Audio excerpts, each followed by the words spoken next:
Meus irmãos, a paz do Senhor Jesus. Amém. Quem está com sono? Ninguém? Ah, que ótimo.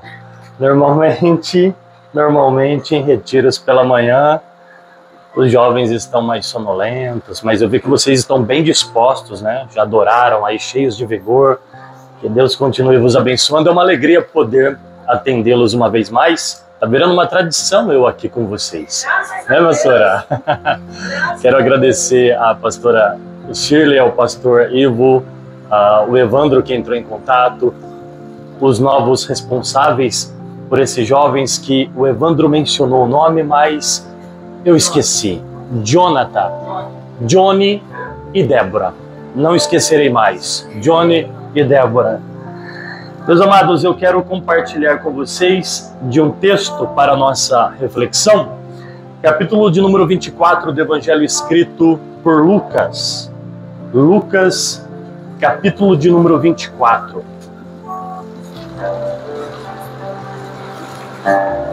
Graças a Deus que tem nos dado o presente dessa manhã.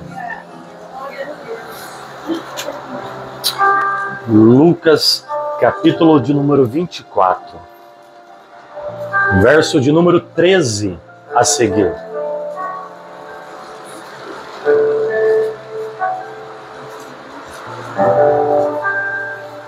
Amém?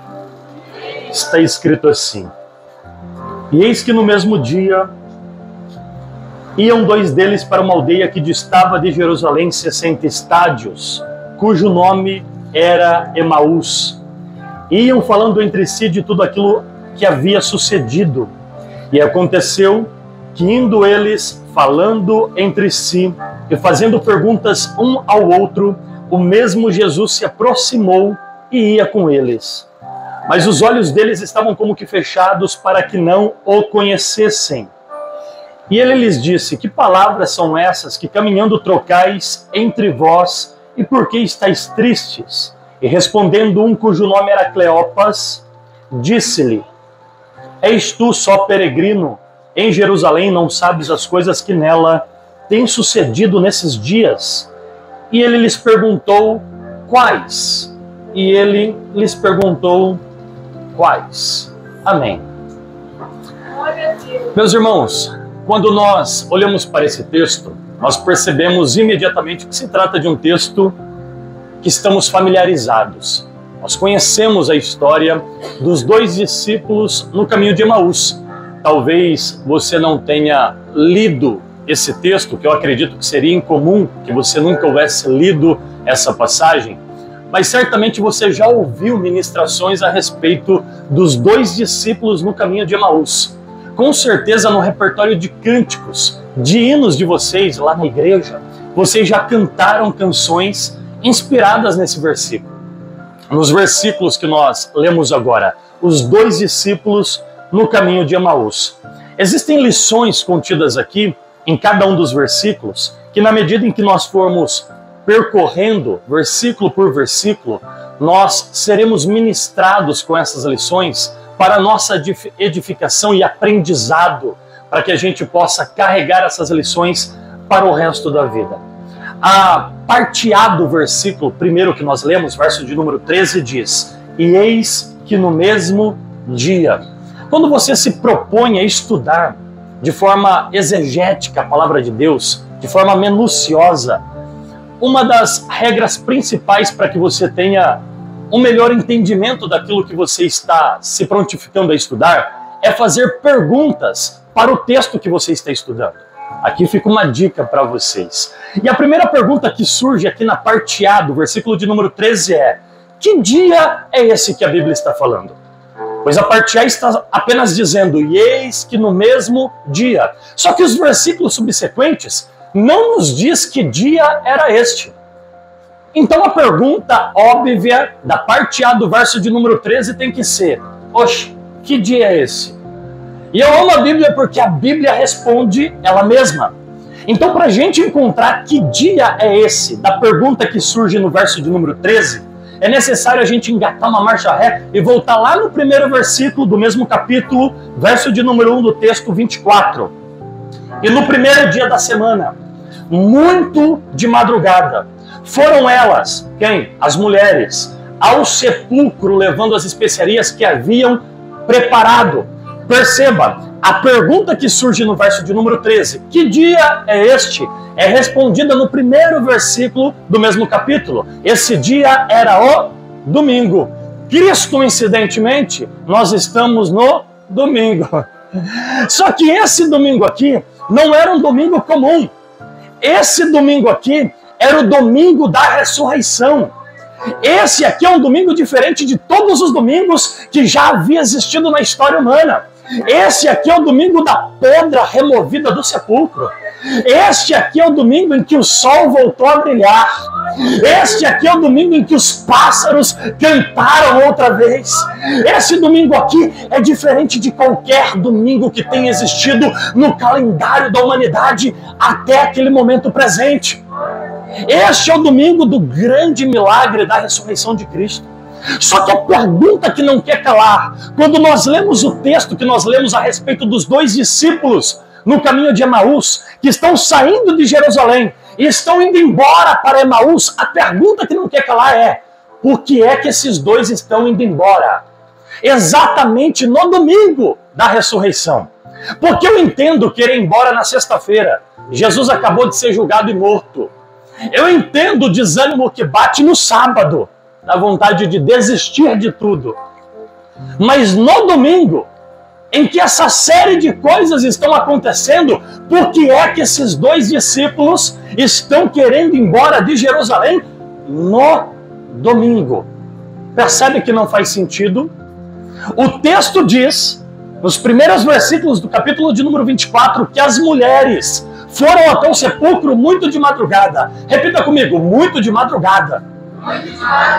Perceba que não era apenas de madrugada. Por exemplo, quem acorda aqui para ir para a escola ou trabalhar às 5 horas da manhã pode dizer que se levanta de madrugada. Às 5h45, 15 para 6, madrugada. Só que a expressão muito de madrugada é uma dose de exagero no texto. Significa por volta das 3 horas da manhã. E por que é que elas estão indo no sepulcro por volta das 3 horas da manhã? Simples, elas não podem ser descobertas pelo Império Romano, que havia julgado e matado Jesus. Elas estão indo, sorrateiramente. Você consegue imaginar no dia anterior, uma olhando para outra e dizendo, nosso esquema está de pé, né? Está tudo combinado. Coloquem os smartphones de vocês para despertar às 2h30 da manhã, porque às 3 horas da madrugada a gente tem que chegar no sepulcro bem devagarzinho. Levem as especiarias de vocês conforme o combinado, tá ok? Ok. Às 2h30 todas elas despertaram, se encontraram no ponto programado e foram, sapatinho de algodão. Quando elas vão chegando no sepulcro, acreditando que eram as primeiras a terem chego lá, elas descobriram que por mais adiantada que estivessem, na verdade elas estavam atrasadas. Porque quando elas chegaram no sepulcro, a Bíblia diz, a grande pedra da cova já havia sido removida. Sabe por quê? Porque não importa o quão adiantado você pense que esteja, o céu sempre chegará na sua frente. O céu sempre chegará primeiro. Aleluia. Acorde essa pessoa do seu lado, diga para ela, o céu sempre chega primeiro. Antes desse retiro começar, quando vocês chegaram ontem? Ontem à noite começou? Ontem à tarde. Antes da primeira pessoa subir essa escada aqui, o céu já estava aqui esperando vocês. Antes dessa semana, que a última semana, foi a última semana, né? Do mês de fevereiro começar, o céu já estava trabalhando por causa desse retiro. Antes do mês de fevereiro começar, o céu já estava removendo pedras por tua causa. Eu vou um pouco mais além. Antes do ano de 2025 começar, Deus já estava trabalhando para que esse ano seja um ano de vitória para você e para tua casa. Eu vou um pouco mais além. Antes de você nascer, o céu já estava trabalhando por nossa causa. O céu sempre chega na frente. Às vezes, nós damos conselhos, principalmente para jovens, porque jovens é volátil, jovens têm altos e baixos. E quem não é mais jovem, já passou por essa fase, sabe o quão complexa é essa idade. Adolescência, ali, pré-adolescência, juventude, é difícil. Por quê? Primeiro, porque os hormônios estão à flor da pele. E aí é fase de namorar, alguém está namorando, e decisão, e faculdade, vai para que escola, e troca de escola, novos amigos, e influências variadas de todos os ângulos invadindo a nossa mente. É difícil ser jovem. Aleluias! Mas perceba, uma coisa que precisa ficar muito evidentemente clara é que em todas as fases da nossa vida, antes que nós passássemos por ela, o céu já havia providenciado todas as coisas que precisaríamos para vencer cada um dos desafios. Por exemplo, às vezes a gente dá conselho para jovens que estão tristes, porque pecaram, falharam. Não é para pecar, mas aí eles vêm chorando, acabou para mim. Oxe, acabou, você tem 15 anos. Está começando agora, como assim acabou? Não, porque está tudo terminado, porque meu coração foi partido, porque eu falei o que não era para ter dito, porque eu fiz o que não deveria. Ei, a Bíblia diz que o Cordeiro está morto desde a fundação do mundo. Ele não matou um cordeiro por causa de cada um dos pecados que você cometeu. Ninguém aqui surpreendeu a Deus com a sua queda, com a sua falha. Não tem como você errar, Deus olhar lá de cima e dizer, você me surpreendeu. Não, é por isso que o cordeiro já está morto antes de você nascer. Porque ele sabia que você ia falhar. O céu sempre chega na frente. O céu sempre estará adiantado. Sempre. Aleluia. Por que é que esses dois estão indo embora de Jerusalém exatamente no domingo, onde todas essas coisas estão acontecendo? Pergunte para quem está do seu lado, você iria embora no domingo? Olha como eles não têm motivos para ir embora no domingo. Olha o que está acontecendo. No domingo, a pedra havia sido removida. No domingo, o lacre que selava a pedra havia sido violado. Não de fora para dentro, mas de dentro para fora. Olha as coisas que estão acontecendo no domingo. As mulheres, as irmãs do ciclo de oração, correram muito de madrugada até o sepulcro, chegando lá, viram a pedra removida. O texto diz que 2 varões vestidos de branco se apresentaram a elas dizendo, ei mulheres, por que buscais entre os mortos aquele que vive? Ele não está mais aqui, ele já ressuscitou. As mulheres atônitas correram até o grupo de discípulos para contar-lhes o que havia acontecido na porta do sepulcro. 2 discípulos que estavam lá no grupo saíram correndo imediatamente, foram até o sepulcro, viram que de fato a pedra estava removida e lá dentro os panos que haviam envolto o corpo de Jesus estavam postos de lado e o lenço que estava sobre o seu rosto dobradinho colocado à parte. Olha quantas coisas estão acontecendo em Jerusalém naquele domingo em que aqueles 2 estão querendo ir embora. Você percebe que eles não têm motivos para querer ir embora? Muito pelo contrário, eles têm motivos para ficar em Jerusalém. E a pergunta que continua gritando é, oxe, por que é que eles estão indo embora? Sabe o que eu descobri? É que esses 2 aqui representam um perfil de crente muito comum no nosso meio, que só consegue ficar em Jerusalém se o que Deus estiver fazendo na vida deles.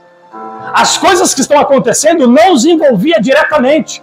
Por esse motivo, eles estão indo embora. Porque tem gente que só fica em Jerusalém se a porta que Deus estiver abrindo para ele. Tem gente que só fica em Jerusalém se a cura que Deus estiver realizando na vida dele. Tem gente que só fica em Jerusalém se a prosperidade que Deus estiver enviando na casa dele. Só que eu estou pregando para uma juventude que já entendeu que mesmo que Deus não esteja fazendo nada na sua vida agora, Ele está fazendo na vida de alguém. E Ele merece ser glorificado da mesma forma por isso.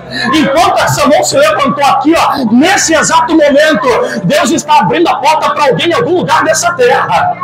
Enquanto esse aleluia saiu da boca desse menino aqui, nesse mesmo instante, um anjo está descendo em uma rodovia desse país e dando livramento de acidente para uma família na estrada. Enquanto o líder dele, ele está levantando a mão ali no fundo, nesse exato momento, Deus está livrando o filho de alguém do crack, das drogas. Ele não parou de trabalhar. Não é porque Ele não está fazendo na minha e na tua vida que Ele não está fazendo na vida de alguém, e Ele merece ser glorificado por isso. Aleluia!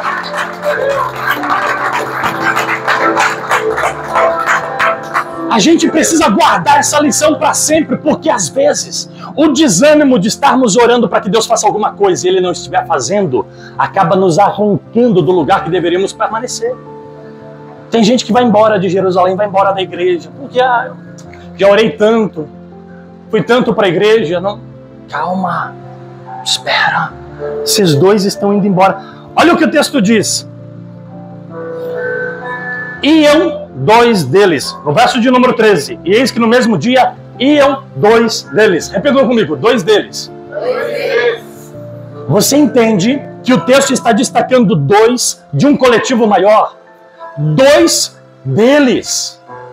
Eram dois. De um grupo maior, dois deles. Deles quem? Do grupo de discípulos.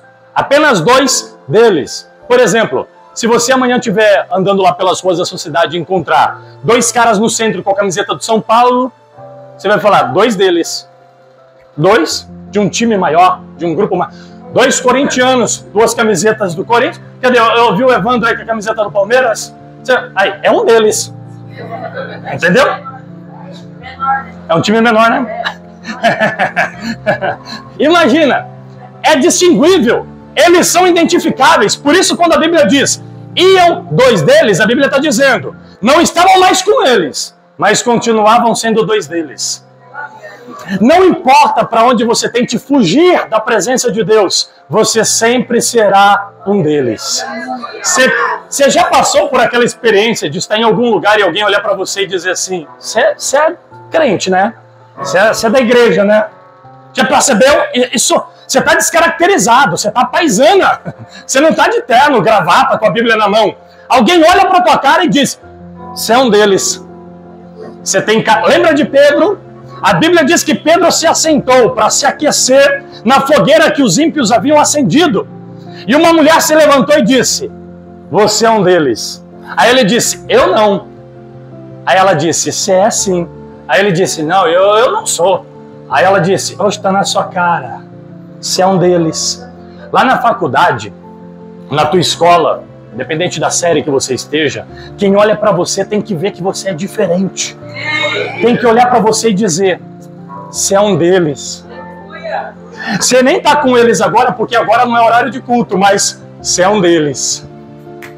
Você é um daqueles que cantam, você é um daqueles que levanta a mão, que fala aleluia. Você é um daqueles que fala glória a Deus. Você é um daqueles que anda de biblinha na mão, que lê Bíblia, né? Ah, sua cara não engana. Dá uma olhadinha para quem está do seu lado, vê se ele tem cara de quem é um deles. Vê. Tá vendo? A gente tem um brilho diferente. Lá na sua escola, o uniforme é tudo igual. Só que dá para perceber quem é de quem. E quem olha para você tem que dizer, é um deles. É um deles. Ontem eu estava em uma agenda na cidade de Nova Europa e é carnaval. E aí quando eu saí do culto indo embora para Matão, enquanto eu rasgava a cidade de Nova Europa no meio para pegar a pista, eu vi um monte de gente fantasiada, um monte de gente de máscara, Eu falei assim, aí, esse povo aí pertence a esse povo aqui. Só que em contraste com a realidade do carnaval, dessa galera toda produzida, fantasiada, eu vi os crentes indo embora de Bíblia na mão. Aí a minha mente ficou assim, esse povo é desse povo, mas esse povo é desse povo. Dá para perceber, a cidade era a mesma, a escola é a mesma, o trabalho onde você trabalha é o mesmo. Só que quem olha para você tem que saber, esse povo aí pertence a essa tribo aqui. Eles são diferentes. Aleluia. Repita comigo de novo, dois deles. Você se lembra quando Jesus, em Lucas, capítulo de número 10, designou a comitiva apostólica para irem pela terra da Palestina para pregarem o evangelho, expulsar demônios e curar os enfermos? Os enviou de dois em dois. Esses dois aqui estavam lá. Você lembra do relatório? Quando eles voltaram, Jesus pediu feedback. E aí, como que foi, galera? Aí eles disseram, O Senhor, a gente expulsou os demônios. A gente pregou o evangelho e os enfermos foram curados. As pessoas estão sendo libertas. Olha o feedback que positivíssimo. Só que como é que esses dois que pregaram a palavra para tanta gente, como é que esses dois que curaram os enfermos, como é que esses dois que expulsaram os demônios estão indo embora de Jerusalém depois de tudo isso? Todos nós aqui tivemos experiências extraordinárias em Jerusalém, com o Deus de Jerusalém. E não faz sentido o desejo de querermos ir embora, quando deveríamos permanecer. Sempre que o desejo arder no seu coração de desistir de igreja, de sair de Jerusalém, de já deu o que tinha que dar, sempre que isso se manifestar dentro de você, eu quero que você se lembre que você tem experiências maiores que te motivam a ficar do que a necessidade de partir. Aquilo que nós vivemos, retiros como esse. Quem está aqui no primeiro retiro? Quem é o primeiro? Seu primeiro? Primeiro? Quem aqui já veio outras vezes? Vocês, oxe, todo mundo praticamente. Vocês se lembram dos retiros anteriores? Pois é, essas lembranças das experiências que vocês viveram em Jerusalém são o fator motivador para que vocês nunca pensem em voltar para Emaús. Vocês têm motivos maiores para ficar do que motivos para partir. O texto diz que um deles se chamava Cleopas e o outro a Bíblia nem menciona o nome. Sempre que a Bíblia destaca o nome de um personagem em detrimento a outros, significa que esse personagem tinha um certo grau de importância no contexto da sua época. Um desses dois tem nome, se chama Cleopas, e o outro? A gente não sabe. Como é que Cleopas, que tem nome, está se permitindo ir embora com um cara que nem nome tem? Eu não consigo entender como alguém que não tem nome consegue influenciar alguém que tem nome. E principalmente, pastora, quando o nome está escrito no livro da vida. Talvez você conheça gente, jovens, principalmente da sua idade, que deveria estar aqui, não está. Porque ao longo do ano, desde o último retiro, talvez, foi influenciado por gente que nem nome tem. Gente que tinha nome, eu te conheço, você tem nome, você toca lá na minha igreja. Eu te conheço, você tem nome, já te vi pregando. Eu te conheço, você tem nome, você é regente. Eu te conheço, você tem nome, você é líder. Eu te conheço, já te vi lá na igreja, você teve uma oportunidade e o céu se abriu. Eu conheço o teu nome. Como é que alguém que tem nome está sendo levado para fora de Jerusalém por alguém que nem nome tem? Você conhece o nome da pessoa que está do seu lado? Conhece? Conhece? Perfeito. Não deixe que nenhum sem nome te arraste para Emaús. Diga para quem está do seu lado, diga isso. Não deixe que nenhum sem nome te arraste para Emaús. Não deixe. Lá na escola, na faculdade, no trabalho, na rua da tua casa, nos amiguinhos lá na vizinhança, não deixe que alguém que nem nome tem te leve para Emaús. Aleluias. Repita comigo. Iam dois deles. Você sabe que o termo iam implica mover? Ninguém ia parado. Se eles iam, eles estavam em mover? Sabe qual é o nosso problema? É que a nossa interpretação é com base na perspectiva contextual. Por exemplo, nós olhamos para a nossa vida e fazemos um paralelo com a vida das pessoas que pertencem ao mesmo contexto. Por exemplo, já viu aquela frase? A grama do vizinho é mais verde. É claro, do lado de cá a gente pula mais na nossa. É por isso, a gente sapateia mais, a gente é mais feliz às vezes. Por isso a nossa grama está tão surrada. Ó, a gente olha para a nossa vida e pensa, poxa, meu vizinho já trocou de carro. Poxa, meu vizinho já comprou uma casa. Olha, esse amiguinho aqui já conseguiu isso, já conseguiu aquilo. A gente fica fazendo esse paralelo. Essa é a armadilha da comparação. E qual é o problema disso? O problema disso é que a gente pensa que a vida de todo mundo está indo e a nossa está parada. Da casa para o trabalho, do trabalho para casa, da casa para a igreja, vou para casa, durmo, acordo, vou para o trabalho, e o ciclo continua, nada muda. Mas é melhor, guarde isso para sempre, é melhor estar parado no lugar certo do que indo para um lugar errado. Eu vou repetir para você guardar. É melhor estar parado no lugar certo do que indo para o lugar errado. Olha eu e você aqui, como? Paradinhos. Onde? No lugar certo. E eu vou entrar na sua mente agora. Tá cheio de gente indo pra balada, pro carnaval, tá cheio de gente indo pra farra, pro funk, pro rap, pro rock, pras matinês, tá cheio de gente indo se drogar, dar tiro, levar facada, e nós estamos paradinhos, aleluia, glória a Deus, olha você paradinho no lugar certo. Você tá entendendo que é melhor estar parado no lugar que Deus te pôs, do que indo pro lugar que Ele não tá te levando? Aleluia, Jesus.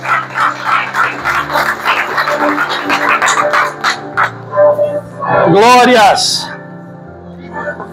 Sabe qual é o problema desses dois? É que eles estão saindo de... Só para ver quem está ligado nessa mensagem, vamos ver. Eles estão saindo de onde? Boa, gente. Para ir para onde?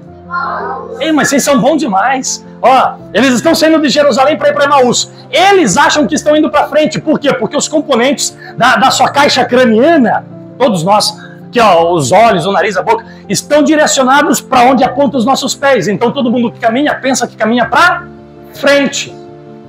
Esses dois achavam que estavam indo para frente, mas na verdade eles estão voltando para trás. Por quê? Porque um dia Jesus tirou eles de Emaús e trouxe eles para Jerusalém. E agora eles estão dando as costas para Jerusalém e indo de volta para Emaús. E por mais que eles pensassem que estavam indo para frente, na verdade eles estão voltando para trás, porque tem gente que é assim, tem gente que acha que está indo para frente, mas cuidado, o fato de você estar prosperando, está dando certo, trocou de casa, comprou um carro, isso não significa que Deus está aprovando a tua evolução. Está cheio de gente evoluindo sem ler Bíblia, sem participar de igreja, sem ser fiel a Deus. Não se equivoque, está cheio de gente achando que está indo para frente, mas está voltando para trás. Às vezes eu vou viajar por aí, agora não por causa do GPS, se bem que eu me perdi aqui na entrada, porque a estradinha ali tá fechada, né? Tem que dar a volta agora. Cheguei ali, oxe, como que eu entro agora? E o GPS me levou até a antiga estrada, que estava fechada pelo mato. Mas ó, às vezes eu ia viajar, principalmente se eu vou para outro estado.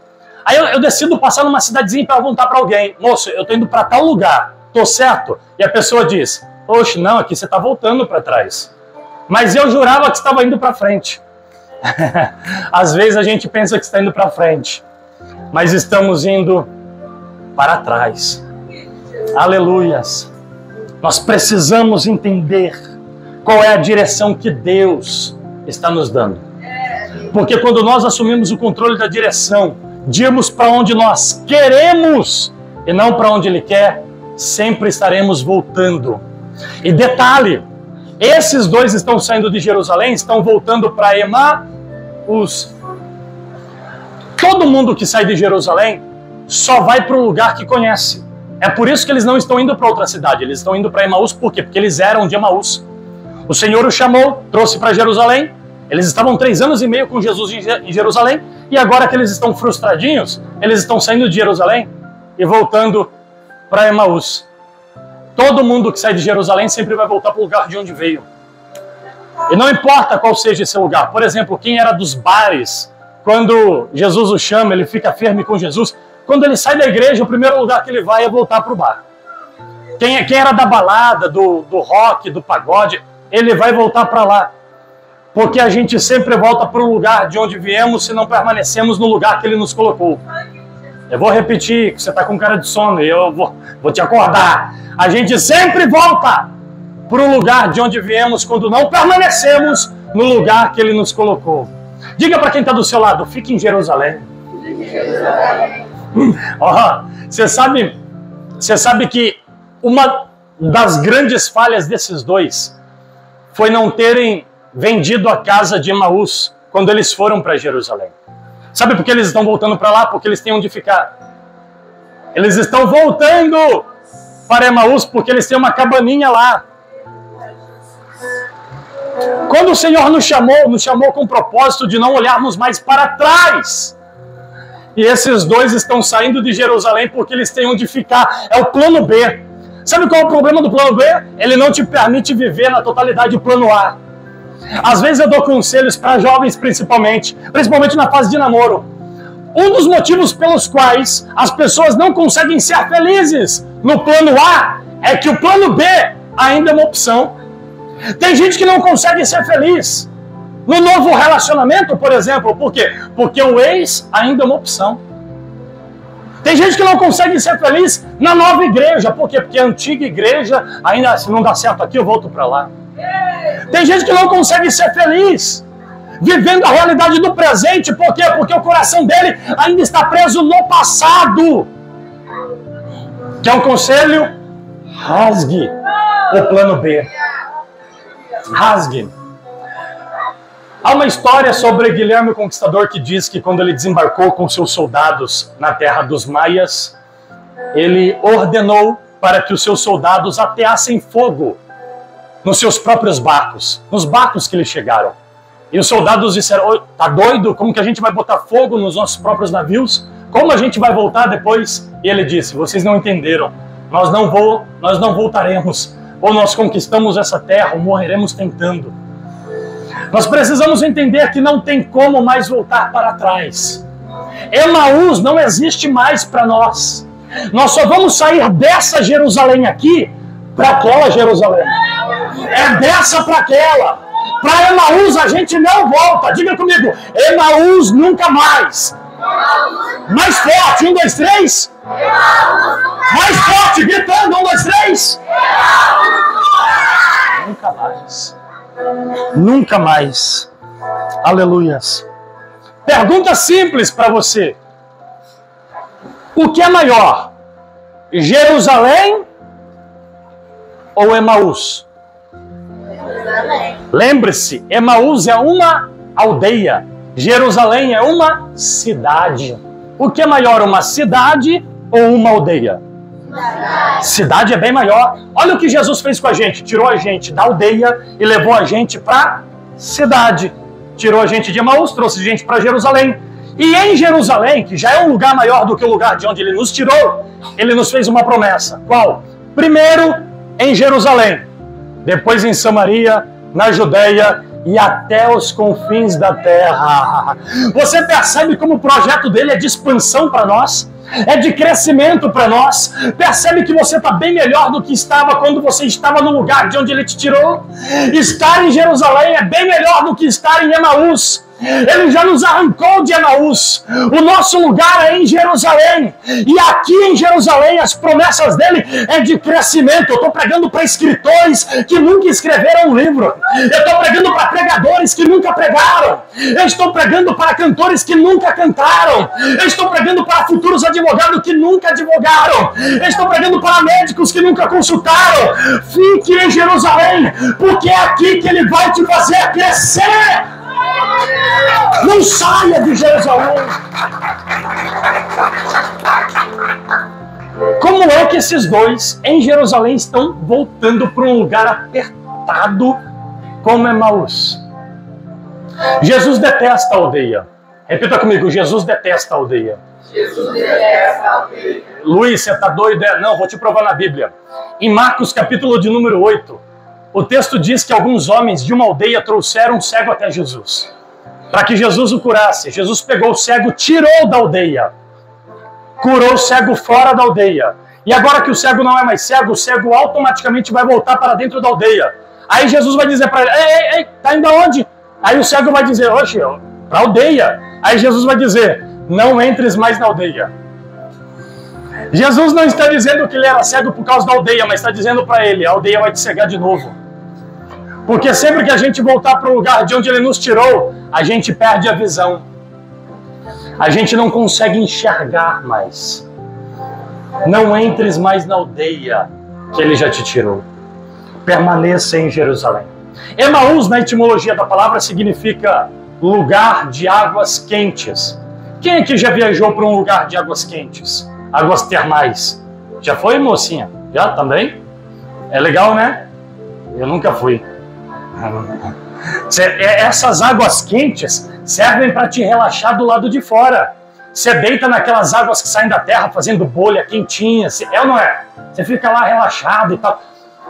Ninguém chega num lugar de águas quentes, pega um copo de água sem água, enche com aquela água e bebe. Por quê? Porque aquela água, ela não serve para te aquecer do lado de dentro. Ela serve para te aquecer do lado de fora. Sabe o que eu descobri? É que esses dois estavam tão gelados, mas tão frios, que eles estão indo buscar calor em Emaús. Mas as águas desse mundo só servem para te aquecer do lado de fora. É por isso que lá na frente, um vai olhar para o outro e vai dizer: é por isso que o nosso coração queimava enquanto ele pregava para nós. Porque só a palavra de Deus consegue colocar fogo do lado de dentro. O rap, o rock, o pagode, a balada dessa terra, o carnaval, pula-pula, só te aquece do lado de fora. Mas é a palavra de Deus que põe fogo do lado de dentro. A gente tem um fogo que não vai apagar na quarta-feira de cinzas. O fogo que arde em nós não está do lado de fora, está do lado de dentro. Deixa eu ver quem está aceso pela palavra de Deus. Aleluia! Oh, glórias! O texto diz que de Jerusalém para Emaús tinha uma diferença de espaço de 60 estádios, que é o equivalente a 12 quilômetros. 12 quilômetros é uma distância curta, sim ou não? 12 quilômetros é pouquinho. Agora, sabe o que eu descobri? É que toda distância, por curta que seja, quando te leva para longe de Jerusalém, se torna grande demais. Por exemplo, eu sempre participei do culto de ceia, mas esse mês eu não vou não. Cuidado, você está indo longe demais.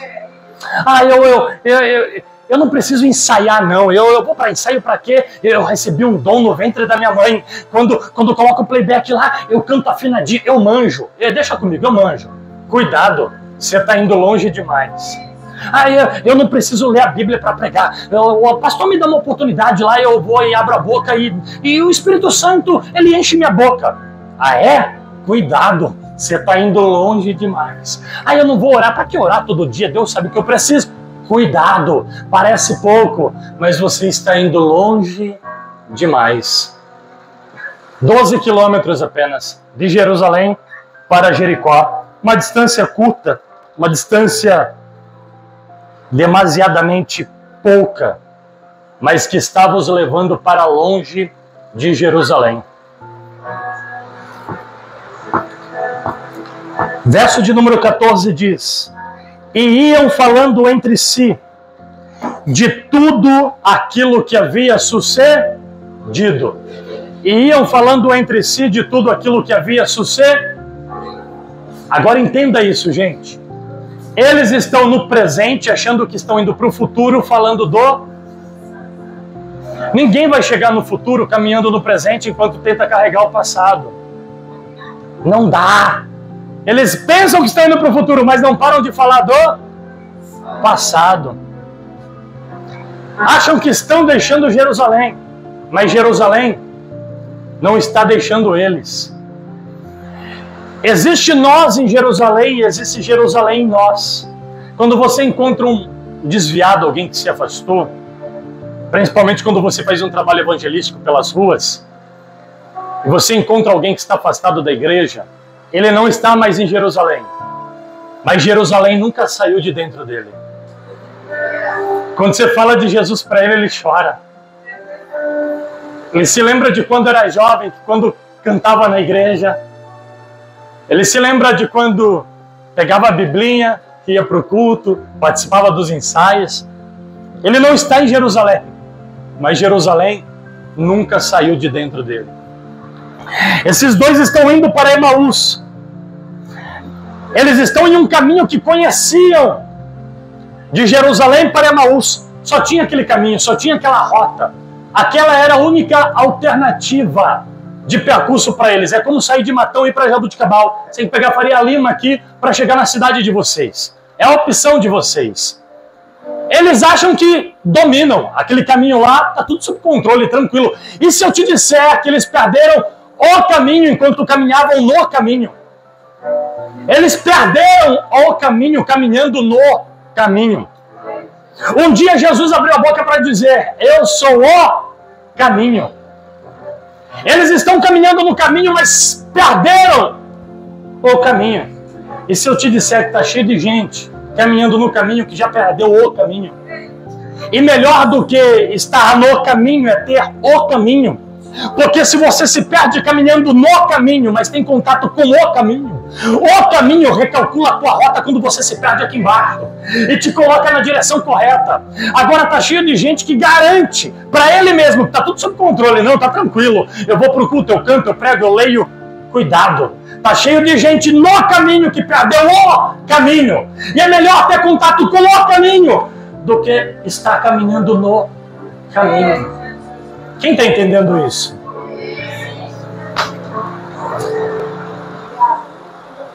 Verso de número 14. Estou terminando. Alguém está aprendendo alguma coisa?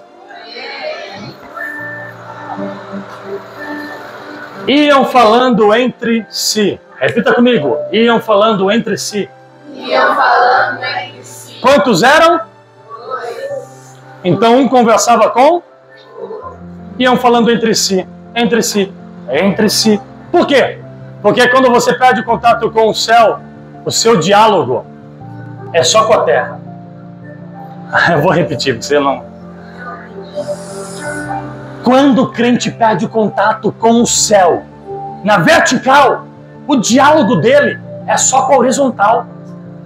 Você percebeu que tem gente que conversa com todos o dia inteiro? Ele tem assunto para conversar com todo mundo. Se não for presencialmente, é nas redes sociais, WhatsApp, grupo. Ele está lá navegando e se relacionando na horizontal. Quem tem tempo para conversar com todo mundo, está sem tempo para conversar com Deus.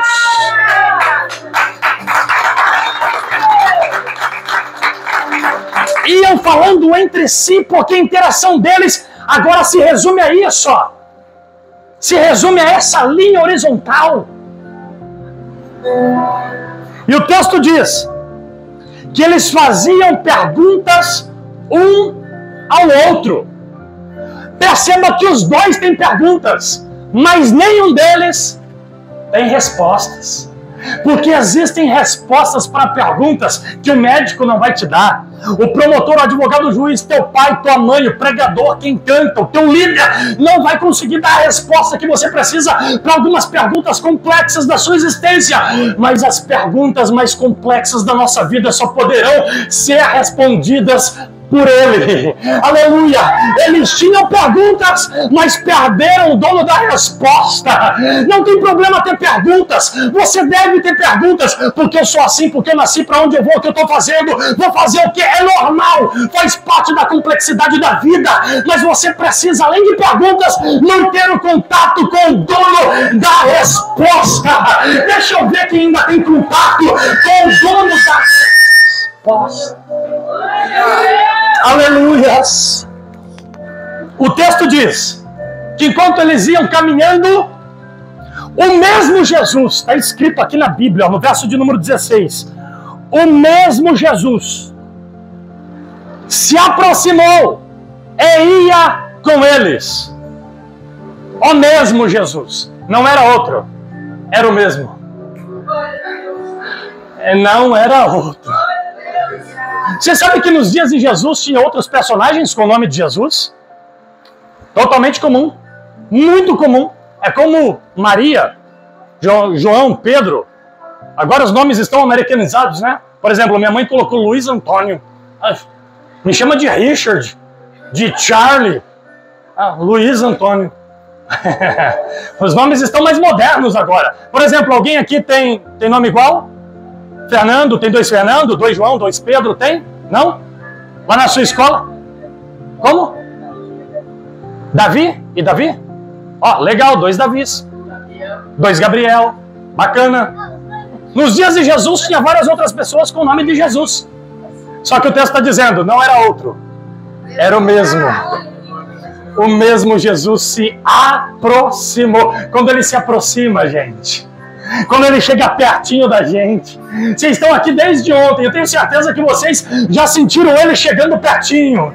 Eu tenho certeza que vocês continuarão sentindo Ele chegando pertinho. O mesmo Jesus. Não é outro. Não é esse Jesus enlatado que estão oferecendo por aí, não. É o mesmo Jesus que desde a antiguidade não mudou. Ele ainda cura, liberta, renova, restaura, batiza com o Espírito. É o mesmo Jesus. O mesmo do dia do teu batismo, o mesmo do dia da tua conversão, o mesmo do dia que você foi batizado com o Espírito Santo, o mesmo daquele dia que você pulou no culto sentindo a presença, é o mesmo. Aleluia. Agora entenda essa loucura. Se aproximou e o texto diz, e ia com eles. Oxe, ia com eles? Eles estão indo embora. Como assim ia com eles? Eles estão indo embora de Jerusalém e o texto diz, Jesus ia com eles. O que eu vou dizer aqui é muito sério. Jesus continuou indo com eles, mesmo eles indo para o lugar errado.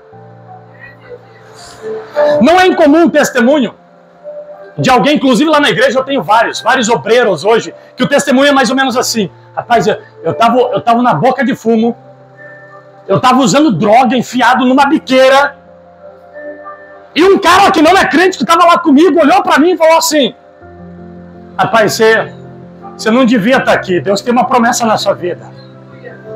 Sabe o que é isso?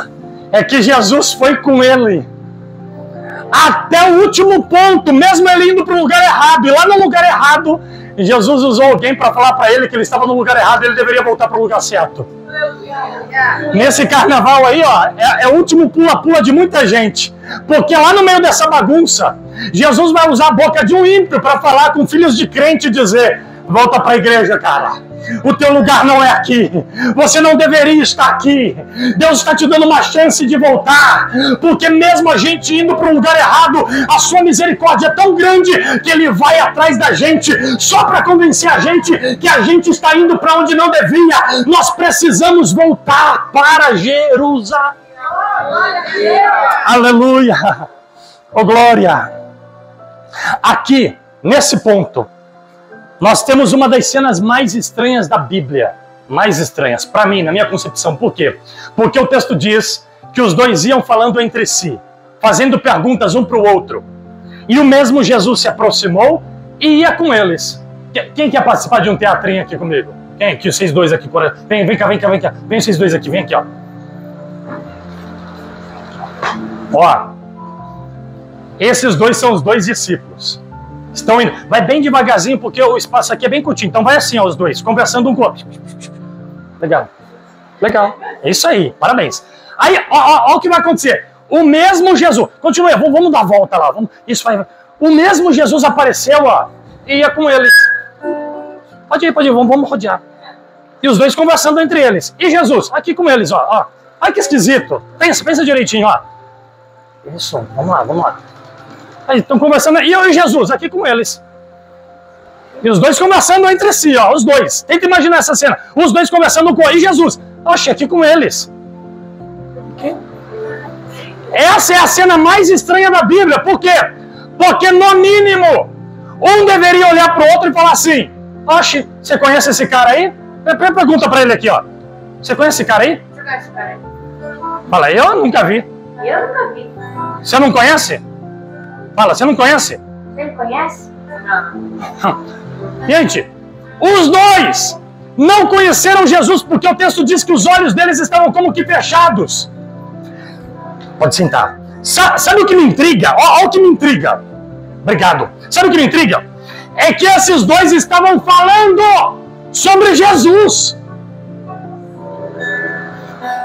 Eles falavam sobre Jesus, mas não conversavam com Jesus. Porque tem gente que fala sobre Jesus, mas não conversa com Jesus. Tem gente que canta sobre Jesus, mas não conversa mais com Jesus. Tem gente que ensina sobre Jesus, que leciona sobre Jesus, mas não conversa mais com Jesus. Faz 15 anos que eu prego a palavra de Deus e eu amo pregar. Eu vivo só para isso. Aleluia. Só que eu descobri que melhor do que falar de Jesus é falar com Jesus, é conversar com Jesus. Não pare de falar com Ele. Aleluia. Oh glória! Oh glórias! E os olhos deles estavam como que fechados, para que não os conhecessem. Como é que os olhos deles se fecharam ao ponto deles não identificarem quem era o mestre deles? Não faz sentido. A única explicação para isso é que na medida em que eles vão se distanciando de Jerusalém, a visão deles vão se fechando. Não eram os olhos, literalmente, que estavam fechados, senão eles não caminhariam. O que estava fechado era a visão. Porque sempre que você se afastar de Jerusalém, a sua visão vai se fechando, se fechando, se fechando, se fechando. Se você tem um amigo que saiu de Jerusalém, quando você convida ele para ir para a igreja, ele está tão cego que eu não vou não. Ou ele vai dizer, passa em casa às 6 horas que eu vou com você. Quando você passa lá, ele não está. Ele está cego. Ele não consegue mais enxergar Jesus. Ele não consegue mais ver Jesus. Aí o texto diz que eles chegaram em Emaús. E é a Bíblia que diz, não eu. O texto sagrado diz, não eu. Jesus fez como se fosse passar. O texto diz assim, e Jesus fez como se fosse passar deles. Em outras palavras, na linguagem comum popular nossa, Jesus deu um miguezão. Jesus deu um migué. Quando chegaram em Emaús, Jesus sabia que era ali que eles iam entrar, na cidadezinha de Emaús. Aí Jesus, beleza, falou, tá bom. Ele foi se afastando. Fez como se fosse passar. Fez como se fosse ir. E eu vou sentar aqui nessa mureta para falar isso. Às vezes, Jesus, ele faz como se fosse passar. Só para você perceber a falta que ele vai te fazer. Às vezes, Jesus precisa dar um susto na gente. Estava tão agradável para aqueles dois, agora que eles foram encontrados no caminho por Jesus, que Jesus fez como se fosse passar deles. Um olhou para o outro e falou, cara, a gente não pode deixar esse homem ir. Ele tem que ficar conosco. Você percebeu como ardia o nosso coração enquanto no caminho ele falava com a gente? Aí um vai olhar para o outro e vai dizer, vamos convidar ele para entrar. Vamos convidar ele para ficar conosco. Aí tem aquela célebre canção que a gente canta, que diz assim, fica, Senhor, já se faz tarde. Tens meu coração para pousar, diz. Um olhou para o outro e disse, não dá para ficar longe dele. Por favor, Senhor, entra, vem conosco, não vai embora. Tem lugar para o Senhor aqui. Tem lugar para ele aí? Tem lugar para ele aí? Não deixa ele se apartar de você, jovem. Ele precisa entrar. Eu não sei, vou fechar tudo aqui. Eu não sei em qual km daquela estrada Jesus os encontrou. Era uma estrada de 12 quilômetros. Eu não sei se foi no km 3, 4, 7, 8, 10. Eu sei que de repente em algum lugar daquele caminho Jesus os encontrou. Aqueles dois não eram dois comuns. O texto diz, eram 2 discípulos. Olha a graduação deles. Eles sempre buscaram a Jesus. Por quê? Porque a obrigação de todo discipulado é buscar o seu discipulador. Então eles sempre buscaram a Jesus. Só que agora quem está buscando eles é o próprio Jesus. É por isso que é importante a gente sempre buscar a Jesus. Por quê? Porque quando a gente para de buscar, por algum motivo, quem busca a gente é Ele. Cadê a minha filha que sempre me adorava, que não estou ouvindo mais a voz dela?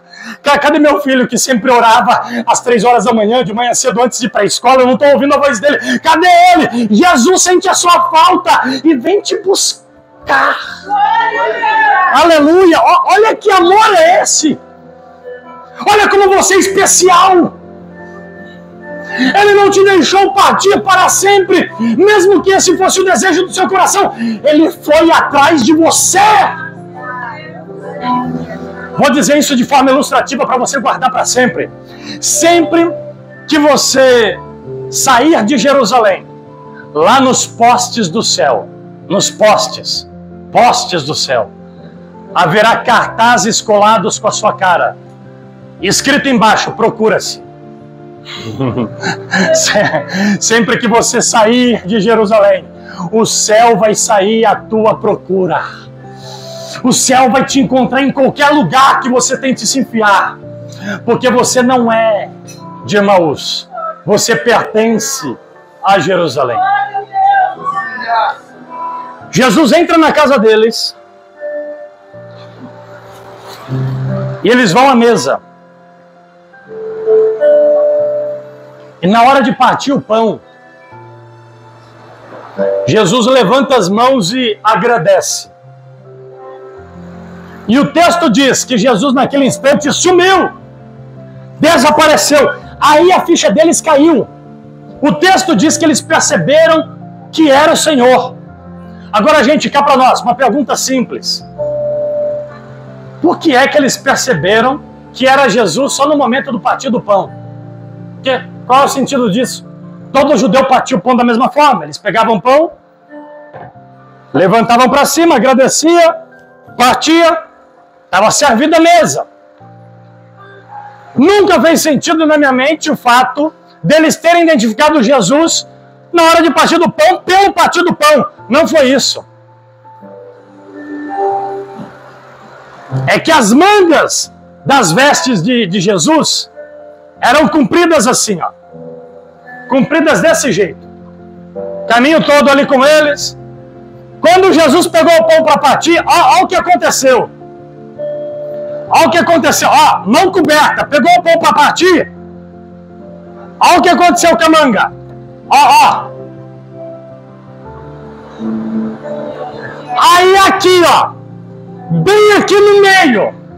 Bem nesse lugarzinho aqui, ó. Tinha um furo. Que um olhou pro outro e disse: é ele. É Jesus. É o nosso mestre. Eu não vim pregar um outro Cristo para vocês como estão inventando por aí, para tentar agradar todo mundo, para fazer cafuné na cabecinha de vocês. Eu não vim aqui falar que você vai receber isso ou aquilo. Eu vim aqui falar do mesmo Jesus que um dia foi pregado numa cruz por tua causa e está vivo até hoje depois da sua ressurreição, assentado à destra do Pai, intercedendo por mim e por você. E esse é o motivo de você não estar numa balada hoje. Esse é o motivo de você não estar pulando em carnaval agora. Esse é o motivo de você estar em um retiro, se santificando, porque as mãos furadas trouxeram você para este lugar.